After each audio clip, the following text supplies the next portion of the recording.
The invisible guardian Naomi Foster arrived at Blackwood Publishing, precisely 43 minutes before anyone else each morning.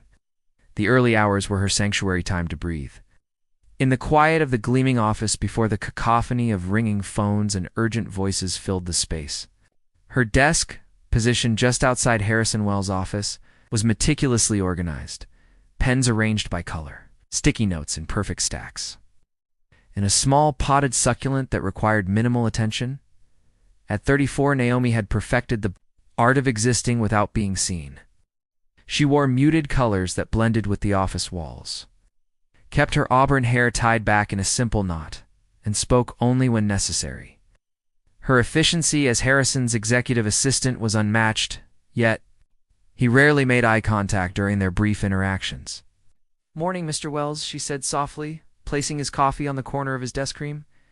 "No sugar, exactly 165 degrees. The Matsumoto contract is ready for review. I've rescheduled your lunch with the board to accommodate the conference call with Tokyo." Harrison nodded without looking up from his computer. Fine. At 41, he had built Blackwood Publishing from a struggling independent press to an international powerhouse. His brilliance with words on the page never translated to human connection. Dark circles permanently resided beneath his eyes, testament to nights spent editing manuscripts rather than sleeping. Today marked 6 years since Naomi had begun working at Blackwood, though Harrison had never acknowledged any anniversary. It also marked something else, something Naomi kept closely guarded as she retreated from his office. She glanced at the calendar. November 12th, her chest tightened slightly. 3 days until she would place the small origami bird on his desk. As she had done every November 15th without fail, the first year she'd worried he might question it. By the third year, she realized he likely never even noticed. The folded paper bird simply disappeared, probably swept into the trash with coffee receipts and meeting notes. Still, she continued the tradition not for recognition, but as a private ritual of remembrance. "Naomi, did you finish the quarterly projections?" Dominic Reynolds, the marketing director, called across the office floor. His voice always carried an edge of impatience. "They're in your inbox, Mr. Reynolds, sent." At 7:15 this morning, Dominic raised his eyebrows, then checked his email. "Right? Good." The day unfolded as most did: urgent requests, impossible deadlines, and the occasional crisis. Today's emergency involved a prominent author threatening to leave for another publisher. "Wells will lose his mind," whispered Vanessa from accounting. As they stood by the coffee machine, "Penelope writes novels finance half our literary division." Naomi said nothing, but mentally rearranged Harrison's schedule to accommodate the inevitable fallout. When the meeting with Penelope's agent ended with slammed doors and raised voices, Naomi was already preparing the counteroffers and contract amendments Harrison would need. At 9 that evening, as most employees had gone home, Naomi slipped the revised documents onto Harrison's desk, sat with his back to the door, phone pressed to his ear, voice low and strained. "I understand the board's concerns," he was saying, "but I've built this company on editorial integrity. Won't sacrifice that, even for Penelope, right?" Naomi paused, momentarily glimpsing the weight he carried. In that unguarded moment, Harrison looked exhausted, not just tired, but bone-deep weary. As she turned to leave, he spoke again. "Yes, I'm aware of the financial implications. I'll have a solution by morning." Naomi hesitated at the door. "Wells," she said quietly, "I've prepared 3 alternative contract structures that maintain our editorial standards while addressing rights concerns about marketing support." Harrison turned, seeming surprised to find her still there. For a fleeting second, their eyes actually met. "Leave them," he said, then added, almost as an afterthought, "Thank you, Naomi." The use of her name so rare, it was jarring, lingered in the air between them as she nodded and slipped away, back into the shadows where she had learned to exist. Paper cranes and empty desks. Harrison Wells arrived at Blackwood Publishing unusually early on November 15th, driven by the need to finalize the Penelope Wright situation before the board meeting. The hallways were still dark, the office eerily quiet, without the usual hum of activity. He expected to find Naomi already at her desks. She was always there before him, constant he had come to rely on without acknowledgement. but her chair was empty. Computer off, no code on the rack. Harrison checked his watch. 6:45 a.m. in 6 years. Naomi had never been late, let alone absent without notice. A twinge of irritation flickered through him as he unlocked his office door. There, centered perfectly, on his leather chair, sat a delicately folded paper crane, crafted from pale blue parchment paper. Harrison picked it up, turning it over in his hands with a puzzled expression. The craftsmanship was exquisite, fold precise, the wings perfectly symmetrical. As he examined it, a memory stirred. Hadn't he seen something like this before? Set the crane on his desk and began working, occasionally glancing at Naomi's empty workstation. By 9:30, with still no sign of her and no message, Harrison found himself distracted. He buzzed the front desk. "Gabriella, has Miss Foster called? In sick today?" "No, Mr. Wells. No call from Naomi." "Would you like me to try her cell phone?" "Please do," he replied, surprised by his own concern. When Gabriella reported back that there was no answer, Harrison felt an unfamiliar disquiet. The Penelope Wright crisis demanded his attention, but his eyes kept drifting to the paper crane. At lunch, he found himself wandering to the break room, where Elijah Thornton, Blackwood's longest-serving editor, was preparing tea.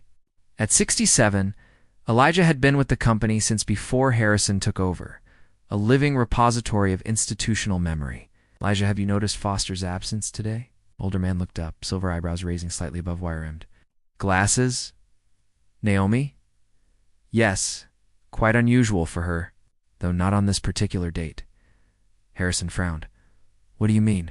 "November 15th, Elijah said, stirring his tea thoughtfully.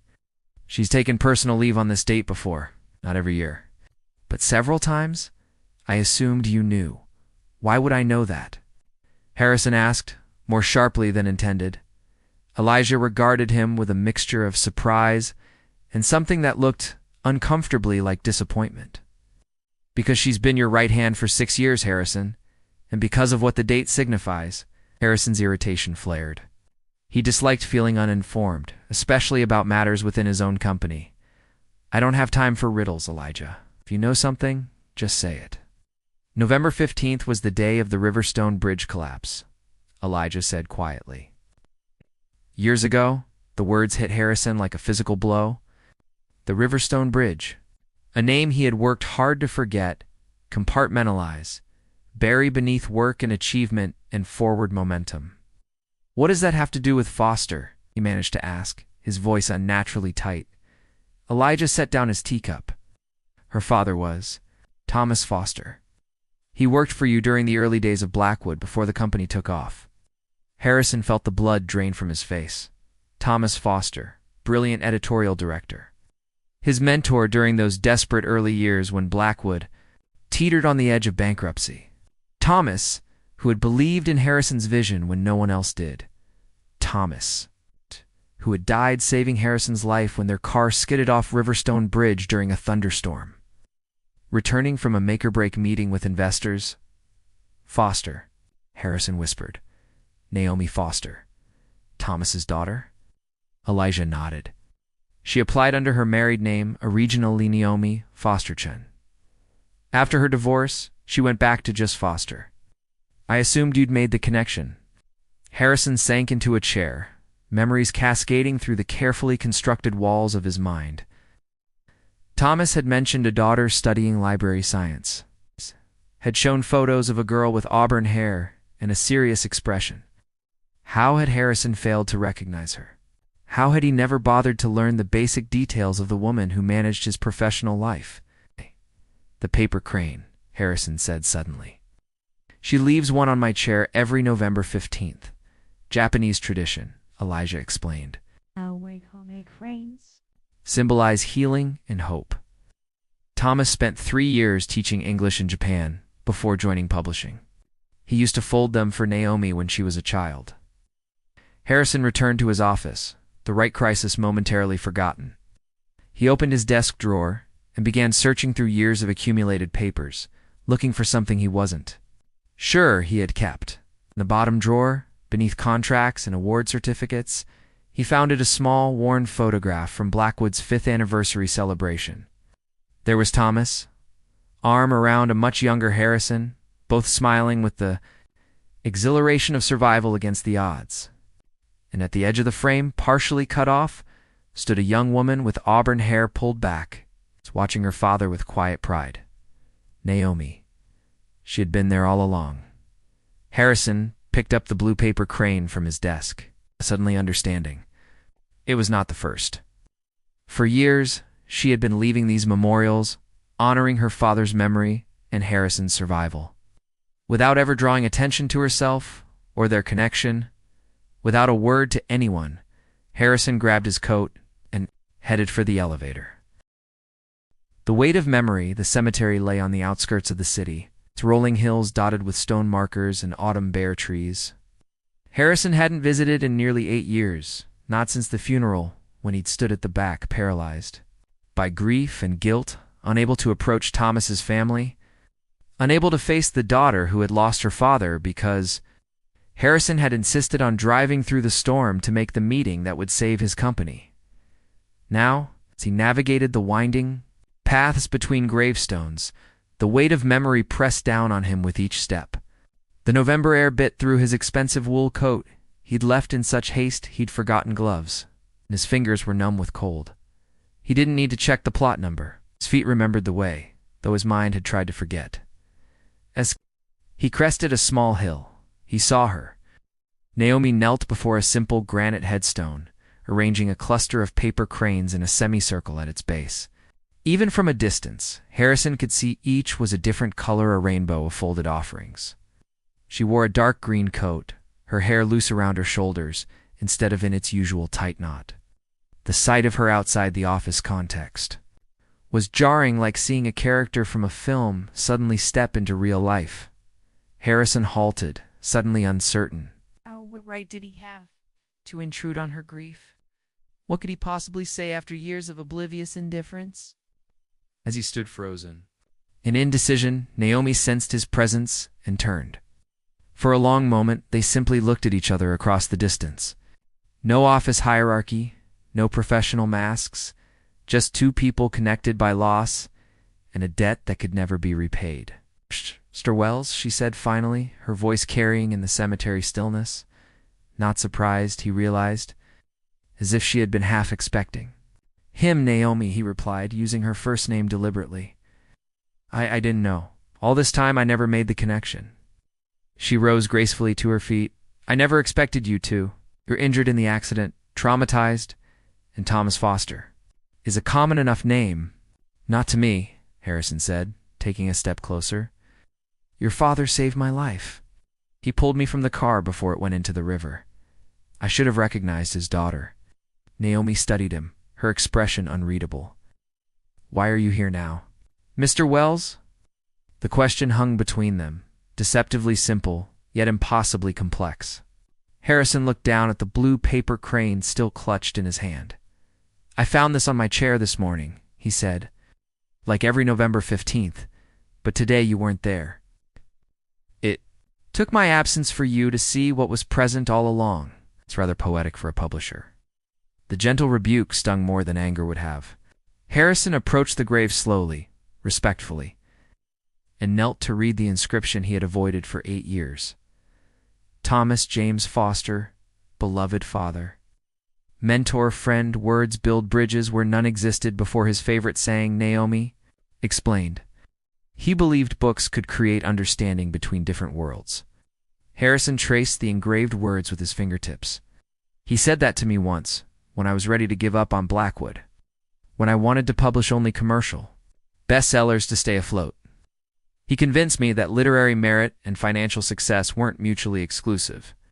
"That sounds like Dad," Naomi said, a warmth entering her voice for the first time. "He believed in the power of good writing to change lives, and he believed in you." Harrison looked up at her, the question he'd avoided for 8 years finally. Finding voice. "Then why did you come to work for me? After what happened? After I survived and he didn't?" Naomi gazed out over the cemetery, gathering her thoughts. "I hated you at first," she admitted quietly. "For years, actually. I was 26 when he died. My mother had passed when I was in college. Dad was everything to me." She paused, watching a pair of ravens circle overhead. Was lost after the funeral.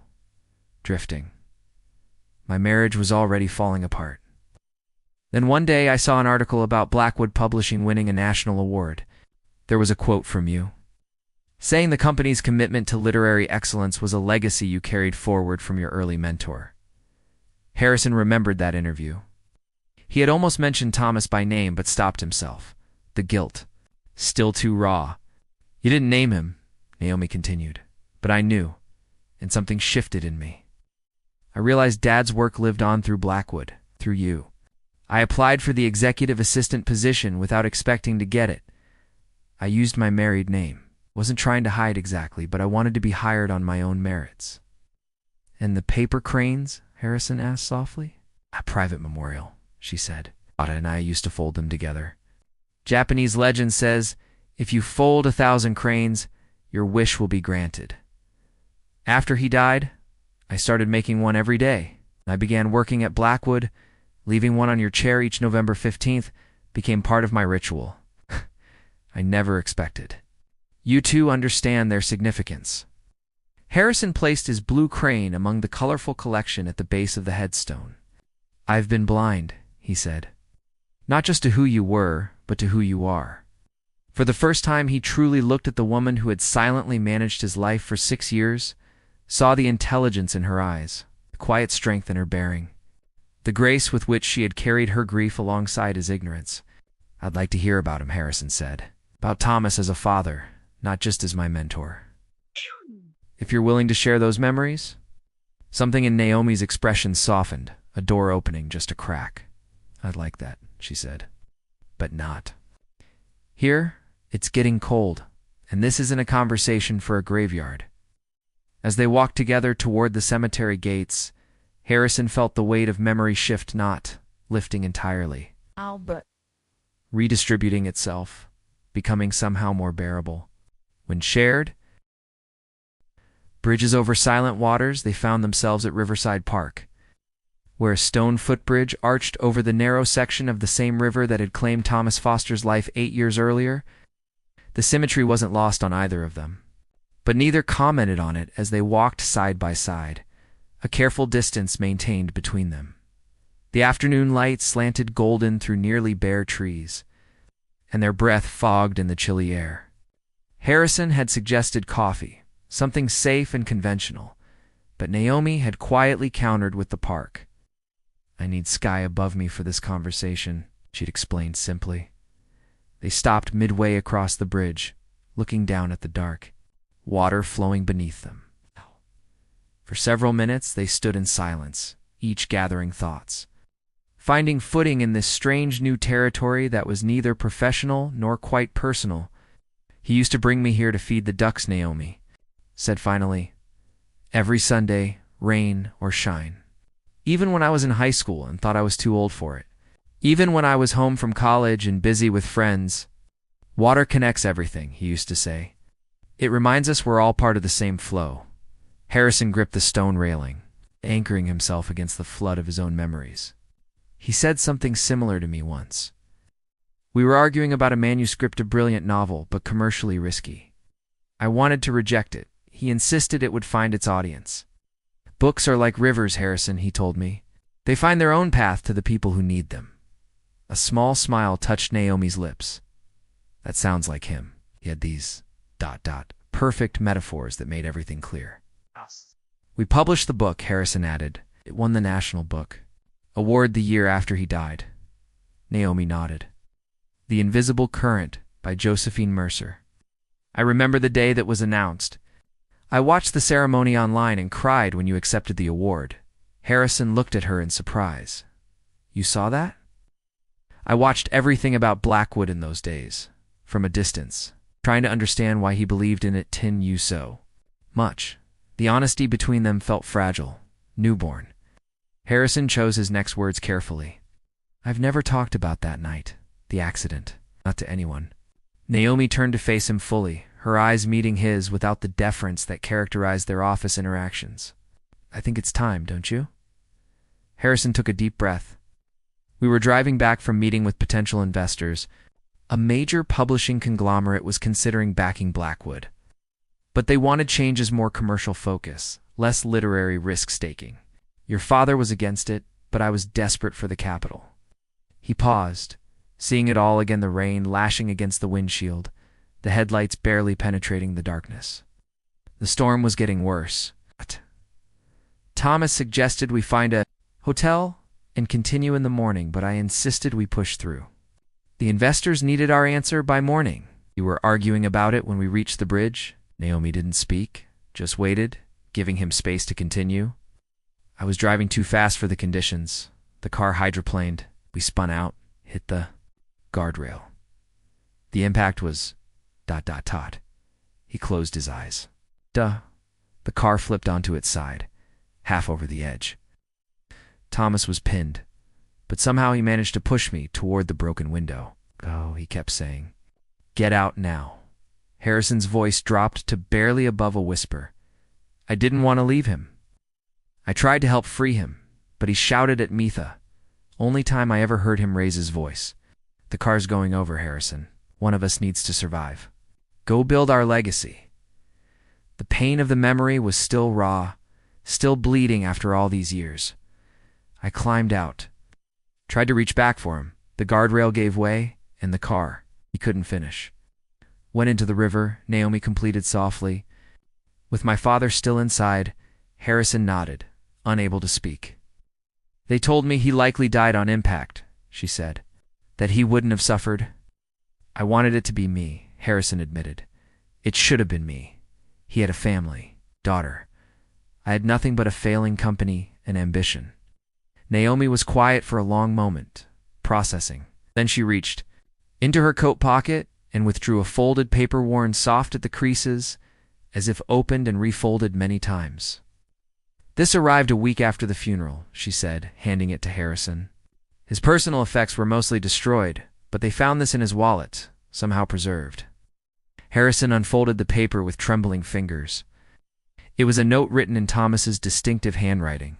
Naomi, if you're reading this, something has happened to me. I've had a feeling lately that I should leave some words behind, just in case. You know me, always preparing for contingencies? First, I love you more than anything in this world. You have been the joy of my life from the moment you arrived. Nothing, no achievement, no book, no recognition has ever compared to being your father. Second, whatever happened, do not let it diminish you. Grief is the price we pay for love, but it should never become a prison. Live fully, passionately, kindly, sir. I believe in Harrison Wells. If I'm gone because of some work-related circumstance, please don't blame him. The risks I've taken with Blackwood have been my choice, my investment in a vision I believe in deeply. Harrison has something special, Naomi. A perspective on literature that could change publishing. I've chosen to help him build it, knowing the odds and accepting them. Remember our cranes? Keep folding them. One day you'll reach 1,000. And whatever you wish for, I'll be smiling. All my love. Dad. Harrison refolded the note carefully, his vision blurred.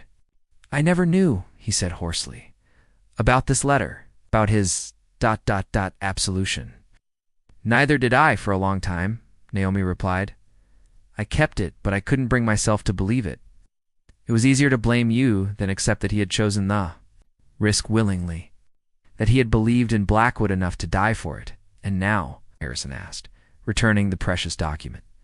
Naomi tucked the letter back into her pocket. Now I understand why he believed in you. I've watched you build Blackwood into exactly what he envisioned. You've remained true to his values, even when it would have been easier to compromise. The unspoken question hung between them. Where did they go from here? How did they move forward from this moment of revelation? I don't want to be just your assistant anymore, Naomi said suddenly, decisive. I can't go back to that invisible role now that you see me. Harrison felt a flicker of alarm. Are you resigning? No, she said. I'm asking for a promotion. I have a master's degree in library science that I've never used. I speak 3 languages. I've been effectively running your editorial calendar for 2 years. I want to be Blackwood's new archives and special collections director. The position has been vacant since Josephine retired. Harrison stared at her, seeing for the first time the capable, intelligent woman who had been hidden in plain sight. "You're qualified," he acknowledged. "It's more than qualified, probably." "I am," she agreed, without pride or hesitation. "And it would allow us to work together as colleagues rather than as boss and subordinate. I think we both need that transition." They stood on the bridge, with water flowing beneath and sky arching above. Harrison felt something shift between them, a rebalancing. The first careful foundation of a new kind of relationship built on shared grief, mutual respect, and perhaps, eventually, friendship. "Consider it done," he said, extending his hand formally. "Blackwood would be honored to have you as our archives director, Miss Foster." She took his hand, her grip firm and steady. "Thank you, Mr. Wells." They continued their walk across the bridge. In silence, but it was a different quality of silence, now not the emptiness of words unsaid, but the fullness of understanding that needed no expression. The language of renewal spring came to the city with unexpected gentleness that year. The winter had been harsh, with record snowfall and bitter winds, but April arrived bearing gifts of sunshine and early blooms. At Blackwood Publishing, the seasonal shift was mirrored by internal transformations that had begun 5 months earlier on a November day of reckoning. Naomi's office in the newly renovated East Wing overlooked the courtyard where cherry trees now blossomed, their pale pink petals occasionally drifting past her window. The Archives and Special Collections Department had once been relegated to a windowless basement room, the tomb staff had called it. Now it occupied a light-filled space with climate-controlled storage facilities, digital scanning equipment, and comfortable reading areas where researchers and editors could explore Blackwood's literary heritage. Harrison had approved the renovation. Without hesitation, recognizing the archives as the heart of the company's identity rather than a dusty afterthought. The board had questioned the expense until Naomi presented her comprehensive plan for monetizing the archives through scholarly editions, digital collections, and curated anthologies. Within 3 months, her department had generated enough revenue to justify every penny spent. On this particular morning, Naomi was carefully unpacking a recent acquisition, the complete handwritten manuscripts of Josephine Mercer, including her original notes for The Invisible Current. The author had specifically requested that her literary estate come to Blackwood, citing the publisher's commitment to literary integrity. A knock at her open door made Naomi look up.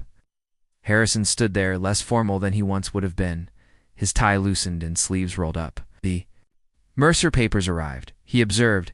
"Everything intact." Naomi nodded. "And more. She kept every draft, every revision. There's material here for a fascinating critical edition." Harrison entered, approaching the table where she had carefully arranged the manuscript pages. Their working relationship had evolved over the months, professional always, but warmed by a growing friendship built on weekly lunch meetings where they discussed everything from company strategy to literature to gradually their personal lives. "I thought you might want to see this," Naomi said, handing him a yellowed envelope from the collection. It was tucked inside the original manuscript. Harrison opened it carefully to find a handwritten note. "Thomas, you were right about this. Book when no one else was, not even me. The rivers we cannot see are often the ones that shape us most profoundly. Thank you for believing." Josephine Harrison read it twice, then looked up at Naomi. "He never mentioned this." "That was Dad," she said with a small smile. "He never took credit for other people's success, even when he helped make it possible." They stood in companionable silence, while thinking of the man whose invisible influence continued to shape their lives and work. "I've been meaning to show you something as well," Harrison said, placing a small, intricately folded paper crane on the table. Its copper-colored paper caught the morning light, seeming almost aglow. "It's beautiful," Naomi observed. "Did you make it?" Harrison nodded, looking slightly embarrassed. "I've been practicing for months, actually. This is probably my 100th attempt." Naomi picked it up, examining the precise folds with obvious appreciation.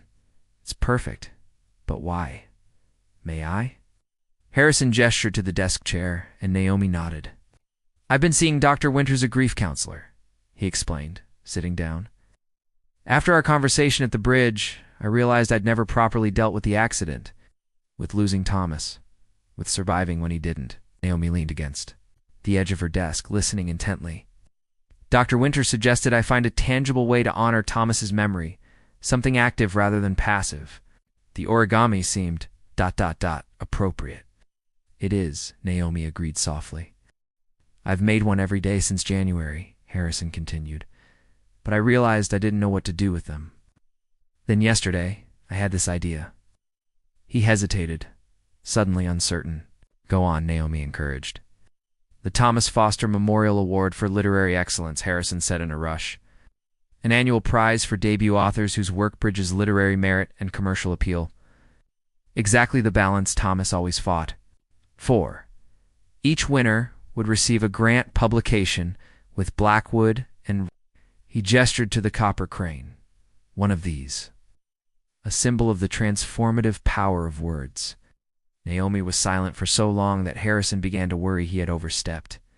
But when she finally spoke, her voice was steady, despite the tears that had gathered in her eyes. He would have loved that, she said. Not the recognition for himself, but the opportunity for new writers. The chance to build more bridges. There's more, Harrison added. I'd like you to chair the selection committee. No one understands Thomas's vision better than you do. Naomi blinked rapidly, composing herself. I'd be honored. Harrison stood, relief evident in his expression. Good. That's good.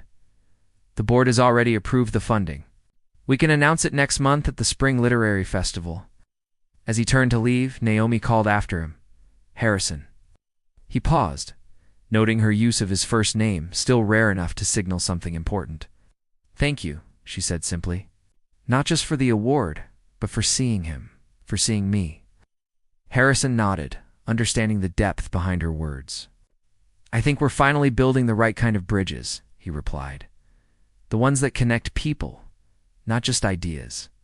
Later that afternoon, the entire staff gathered in the courtyard for the annual spring. Planting a tradition Naomi had quietly initiated the previous year. Harrison, who once would have considered such events a waste of valuable work time, stood among his employees, sleeves pushed up, hands deep in soil as they planted native wildflowers around the cherry trees. Nearby, Naomi worked alongside Elijah, the two of them discussing the Mercer acquisition with animated enthusiasm. Watching them, Harrison felt an unfamiliar sense of contentment, of rightness that had nothing to do with publishing achievements or financial success. On his desk upstairs, a calendar notification would be quietly blinking. November 15th. Now officially designated as Thomas Foster Day at Blackwood Publishing, but Harrison no longer needed reminders to remember. The paper crane tradition continued, but it had transformed, no longer a private memorial unacknowledged, but a shared ritual of remembrance and renewal. As Harrison patted soil around a small columbine plant, he thought about the letter Thomas had left for his daughter. Grief is the price we pay for love, but it should never become a prison. After 8 years of self-imposed isolation, Harrison was finally learning the truth of those words, learning that remembering could be an act of creation rather than loss. Across the courtyard, Naomi looked up and met his gaze. They exchanged a smile, brief but genuine, the silent language of two people who had found their way to understanding through the legacy of someone they had both loved.